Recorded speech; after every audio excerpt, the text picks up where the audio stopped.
Oke, video kali ini saya akan membahas kelebihan dan kekurangan Honda PCX menurut opini saya pribadi. Mohon jangan di skip-skip videonya agar kalian bisa lebih paham apa yang saya jelaskan. Pertama-tama saya akan bahas kelebihan terlebih dahulu.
Kalau masalah desain, memang selera tiap orang berbeda ya. Ada yang suka, ada yang juga tidak. Jadi di sini saya anggap saja desain bodi Honda PCX sebagai kelebihan saja ya. Desain motor ini memang bertemakan luxurious atau kemewahan ya. Terlihat dari garis-garis desainnya dan lampunya sangat menggambarkan kemewahan. Saya suka warna merah dan putih yang lebih cocok daripada warna hitam dan silver. Kemudian ada aksen-aksen silver di beberapa bagian. Pijakan kaki rider juga beralaskan aksen perpaduan aluminium dan hitam. Lalu yang saya suka lagi yaitu desain footstep penumpang. Ketika footstep posisi menutup, itu nggak kelihatan karena desainnya menyatu dengan garis desain bodi. Kalau dibuka juga saya suka karena footstepnya cukup besar dan sangat memadai untuk dipijak. Jadi Honda PCX ini cocok untuk kalian yang suka kemewahan atau desain yang elegan.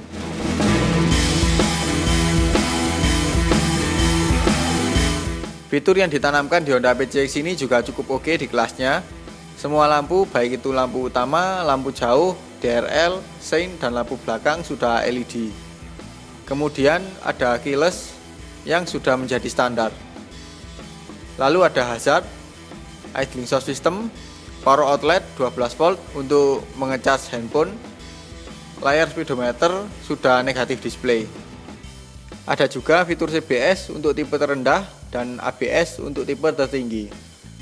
Kemudian ada ACG starter membuat tidak ada suara starter. Rem sudah disc brake depan dan belakang. Teknologi Enhanced Smart Power atau ESP, teknologi minim gesekan dan efisiensi pendinginan mesin, serta transmisi menghadirkan performa mesin terbaik.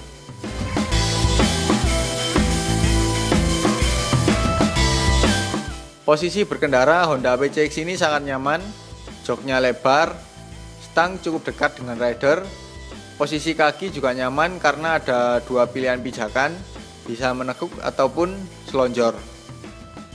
Jangkauan kaki ke tanah untuk saya yang tingginya 167 cm masih cukup nyaman meskipun nggak menapak dengan sempurna. Bahkan untuk teman saya yang tingginya 158 cm juga cukup nyaman, karena meskipun dimensi motor ini besar, tapi berat motor ini nggak terlalu berat. Hampir mirip beratnya dengan Honda Vario. Jadi dengan posisi berkendara seperti ini, Honda PCX sangat cocok untuk dipakai jarak jauh di jalan yang rata dan mulus.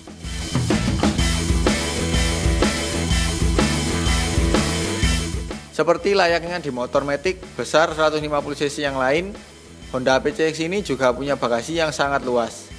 Bisa muat satu helm dan masih ada sisa ruang yang masih cukup memadai untuk menaruh barang bawaan kita.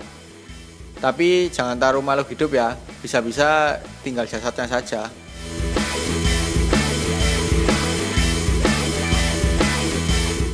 Kapasitas tangki bahan bakar di motor ini juga besar, bahkan terbesar di kelasnya dengan 8 liter. Jadi kita lebih jarang mampir pom bensin.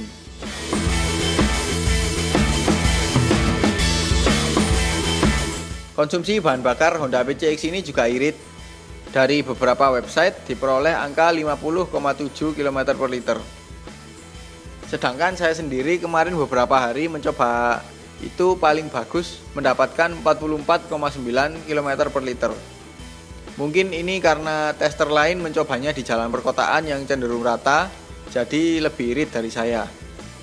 Kalau saya kemarin mencoba motor ini di beberapa kondisi, yaitu di perkotaan yang rata dan juga di pegunungan yang naik turun dan berkelok-kelok.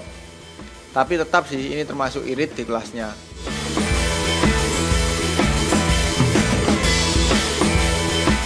Untuk masalah perawatan sudah tidak dilakukan lagi karena ini Honda, yang bengkel resminya sudah tersebar di banyak daerah, bahkan hingga pedesaan. Tapi untuk ketersediaan spare part tergantung bengkel resmi yang kita kunjungi sih. Kadang ada yang ready stock, kadang juga masih inden dulu. Tapi ya kalau untuk servis-servis ringan sih masih sangat memadai.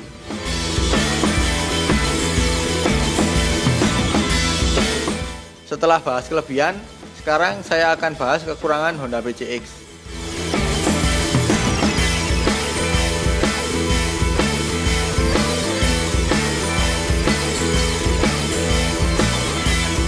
Lampu depan di Honda PCX ini sangat terang karena ukurannya juga termasuk besar. Begitu juga DRL-nya. Lampu dekat ada 4 buah yang sinarnya itu luas dan bias, jadi tidak fokus ke tengah. Nah, karena luas dan bias itu terkadang membuat pengendara dari lawan arah merasa silau. Saya pun ketika pakai motor ini nggak sedikit pengendara dari lawan arah melakukan pass beam. Mungkin mereka mengira saya menggunakan lampu jauh ya, padahal tidak. Jadi saya harap untuk produk Honda PCX selanjutnya ada perbaikan pada bagian sinar lampunya ya, agar tidak menyilaukan pengendara dari lawan arah. Kemudian untuk lampu belakang ini juga besar dan terang. Tapi ini tidak terlalu bermasalah bagi saya asalkan tidak dimodifikasi yang aneh-aneh ya. Apalagi yang memodifikasi lampu remnya model berkedip-kedip. Itu saya tidak suka. Himbauan saya bagi kalian yang punya motor terutama yang lampu belakangnya besar seperti Honda PCX dan semacamnya, jangan dimodifikasi lampu rem model berkedip-kedip ya. Kasihan pengendara di belakang kita terganggu dan cukup menyakitkan di mata.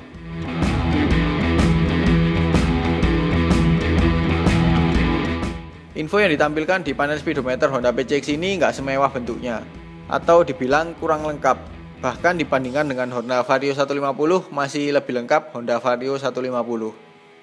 Info yang ditampilkan hanya penunjuk kecepatan, jam, penunjuk sisa bahan bakar, konsumsi bensin kilometer per liter, trip meter, odometer, dan pengatur tingkat kecerahan. Untuk harga sekitar 30 jutaan, harusnya info yang ditampilkan jauh lebih lengkap daripada Honda Vario 150. Ya minimal mendekati Honda ADV 150 lah.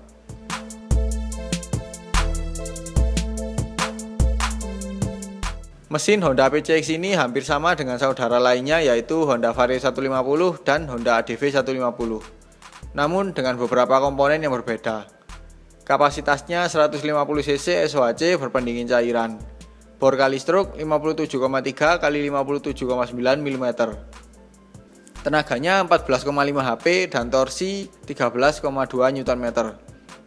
Nah, yang saya rasakan di motor ini yaitu ketika stop and go atau tarikan awal, motor ini ada getaran atau gerdek pada mesin. Bahkan lebih parah dari Honda ADV 150. Getarannya terasa sampai ke stang. Jadinya kurang nyaman saja sih.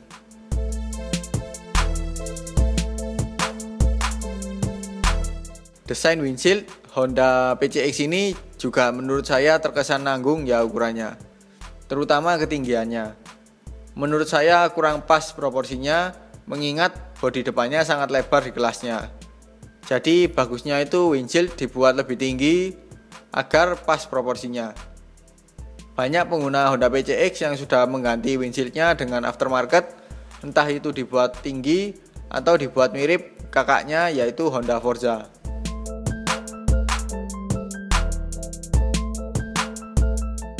Suspensi Honda PCX ini kurang nyaman, terutama bagian belakang. Suspensinya nggak terlalu empuk, tapi juga nggak sekeras sport. Tapi yang saya rasakan ini cukup kaku ya untuk sebuah motor matic. Tiap ketemu jalan yang kurang rata itu sangat terasa kontur jalannya, apalagi ketemu lubang. Auto jeduk-jeduk deh. Jadi kalau kalian ingin lebih nyaman, ya ganti saja yang aftermarket. Ganti yang ada subtanknya atau lebih bagus ada setelan preload. Pasti akan lebih nyaman.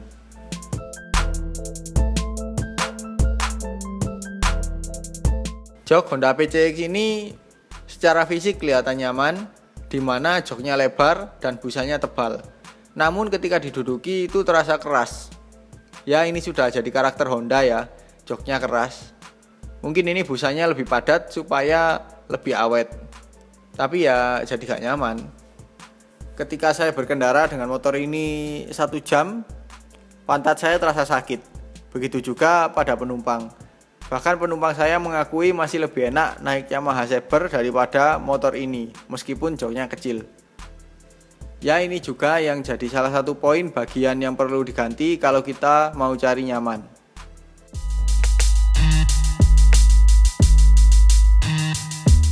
Klakson di Honda PCX ini juga menurut saya kurang keras dan kurang nyaring ya. Kebetulan motor yang saya review ini ada masalah pada klaksonnya. Mungkin si klaksonnya menempel ke bodi ya, jadi kurang nyaring. Tapi ketika saya lihat dan dengar di YouTube dan di jalan, itu memang kurang bagus sih suaranya. Saran saya ganti saja klaksonnya dengan yang disc stereo. Jangan yang keong ya, karena menurut saya kurang cocok saja sih.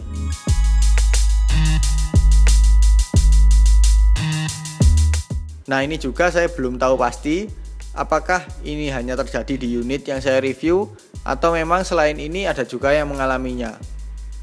Ketika membuka tutup tangki bahan bakar, tutup tangkinya terganjal dan kita harus sedikit mendorong agar tutup tangkinya bisa terbuka. Itu pun ketika saya dorong juga masih cukup susah membukanya. Kalau kalian ada pernah mengalami, silahkan komen di bawah ya.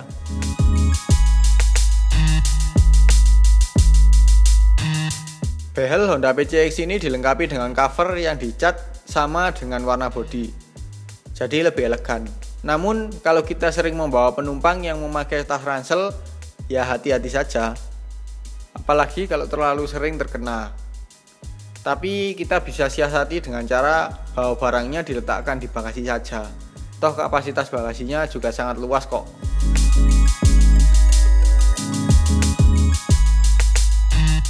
Seperti di motor matic besar 150cc lainnya, pijakan depan rider itu ada dua posisi menekuk dan posisi selonjor.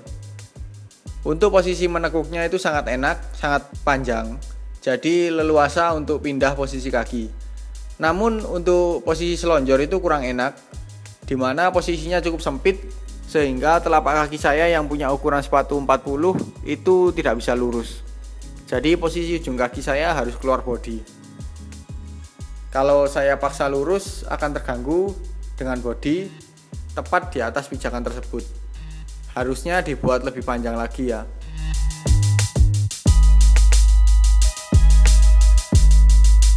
Honda PCX ini tidak dilengkapi dengan parking brake lock. Ini sangat disayangkan, mengingat motor ini dimensinya sangat besar untuk 150cc. Fitur ini berguna ketika kita berhenti di tanjakan atau turunan kita nggak perlu tarik tuas rem terus menerus. Dan juga kalau kita sedang parkir di tempat yang kurang datar. Fitur ini sebenarnya sudah ada di kelas di bawah Honda PCX. Contohnya Honda Vario Series, Scoopy, Beat, dan sebagainya. Nah, di motor kecilnya saja sudah ada, ini kok malah tidak ada.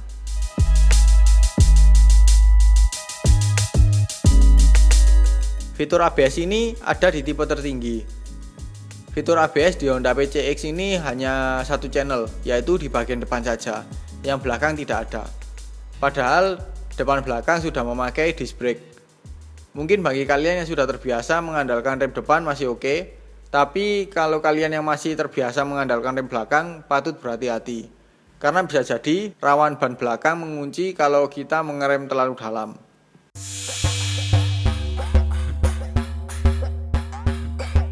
Fitur CBS ini hanya ada di tipe terendahnya. Nah, kalau ini mungkin pendapat tiap orang berbeda ya. Saya pribadi kurang suka dengan adanya fitur CBS ini. Karena ketika saya menggunakan rem belakang dan saya menarik tuas remnya secara bertahap, nah, di tengah tarikan tuas ada perbedaan pengereman yang sangat terasa. Beberapa orang banyak yang terpeleset atau jatuh gara-gara fitur CBS ini. By the way, fitur CBS atau Combi Braking System adalah sistem pengereman yang menggabungkan antara rem depan dan belakang. Dengan teknologi ini, pemotor cukup menekan tuas rem tangan sebelah kiri atau rem belakang untuk mengaktifkan rem cakram depan. Jadi kalau kita belum terbiasa dengan fitur ini, bukan malah aman, malah berbahaya.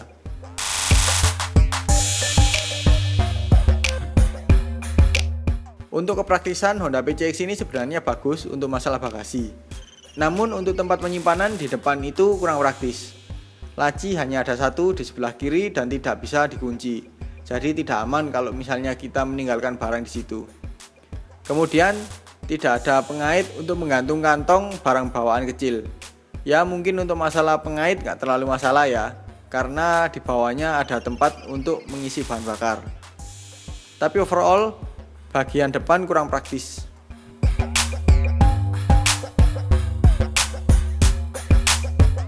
Nah, ini juga termasuk kekurangan yang mungkin bagi beberapa orang nggak terlalu bermasalah ya. Yaitu ketika kita belok patah atau putar balik, itu rasanya kurang seimbang ya motor ini. Ini mungkin karena rentang beloknya itu sangat luas. Paling mentoknya itu sampai benar-benar menekuk. Tapi karena itu ketika kita belok dengan belokan stang paling mentok, motor ini jadi tidak punya keseimbangan. Jadi kaki kita harus turun untuk menjaga keseimbangan.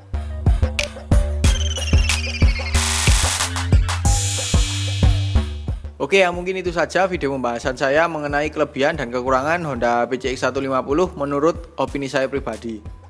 Semoga video saya ini bisa jadi pertimbangan kalian untuk membeli motor ini. Terima kasih kepada Bro Yusuf yang telah berkenan meminjamkan motornya untuk saya review. Sekian dulu video kali ini. Kalau suka dengan video ini jangan lupa di like. Kalau ada pertanyaan, kritik, atau saran silahkan komen di bawah.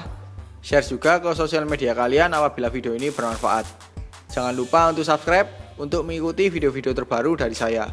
Nyalakan juga tombol loncengnya untuk mendapatkan notifikasi video terbaru dari saya. Follow juga Instagram saya di @mojo_038. Terima kasih telah menonton dan sampai jumpa di video selanjutnya.